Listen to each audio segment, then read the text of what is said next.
When you're on the edge, time stops and you're there by yourself. You just have to fully commit, otherwise it's going to be make or break. And that's why I love skateboarding, because you push your limits on what you can do and who you can be. Gnarly Neighbours is a youth group for the whole community.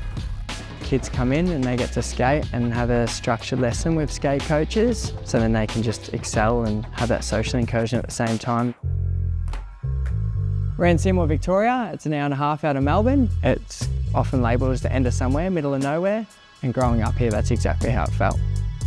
I didn't have too many positive role models growing up here, so that led to me falling in with the wrong crowds, and then from there getting in trouble, and I was on probation. I was drug dealing to survive. I got a call when I was 17, and my girlfriend at the time told me she was pregnant. The first thing I said was, we can't do this.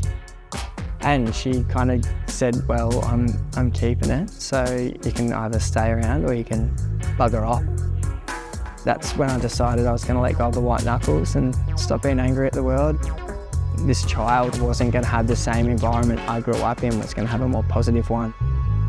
Everything I didn't have, I wanted to be for someone else, because that's how the change is going to be made, and it's going to stop that vicious cycle. Started skating again, got myself fit and healthy, and then offering other kids to skate, not knowing that that was going to be what my life is now. I got 6 boards and started taking them down the skate park, and from there things started escalating very quickly. Before we knew it, everyone running 3 days a week down the skate park, and we'll have 30 to 40 kids per session. I had to put it in different skill groups because it got so crazy. And from there, it just kind of blew up and got bigger and bigger. Trailblazers changed the trajectory of our mission. Like, it gave us the exposure we need, it got us in the sights of the right people, and from there kind of opened my mind up as well to the possibilities, meeting other people doing amazing things in Australia, across the whole nation, and just so many cool different aspects of what people do and how they can make an impact. Please welcome Jayden Sheridan. It just completely threw everything into perspective of what could be, and then actually helped me back myself to, it wasn't this crazy thought I had and no one ever does it. There is then change makers and trailblazers that go through and they do that.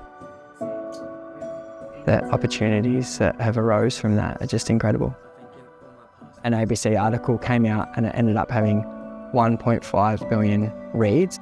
Once it got published, we had an abundance of donations, and it completely kicked us off. So Gnarly Neighbours become a social enterprise this year. It actually was a bit of a brain fart. I found out about the warehouse we're in now, and the rent had dropped dramatically because I had already checked it out. I found out and I went down to the other boys at work with Gnarly and I said, hey, I've got this crazy idea. This is the rent's dropped at this warehouse. We can have a skate shop, a cafe, a print shop, and skate park out the back. What do you think? And they're like, and I said, and we can give employment opportunities to young people, because all the kids that aren't coming skating anymore, like, that's how we can catch them and we can like make that brighter future for everyone. And they said, yeah, and then I kind of ran with that, and within 2 months we'd opened the shop, and now it is what it is now, and it's fully kind of helping the sustainability of the cause, and we have now endless amount of creativity stuff and other programs that we can run out of here, and just an open door policy for kids, which is amazing. My son Brooklyn is now 11 years old, and now he's just my best friend. We're skating together. He keeps me on my toes, and it's just the best thing in the world. I'm living my childhood on steroids pretty much. When I started Gnarly Neighbours, I was screaming prevention, because I wanted to prevent bad things happening to people, or bad, like not having the tools and bad choices happening in a vicious cycle that young people had to go through the same circumstance. But by creating this prevention and creating smiling faces, them smiling faces become smiling adults, and the smiling adults become the prevention. So we can kind of dust our hands off a little bit, and the kids now can come through and be future leaders and help that ripple effect to go down generations.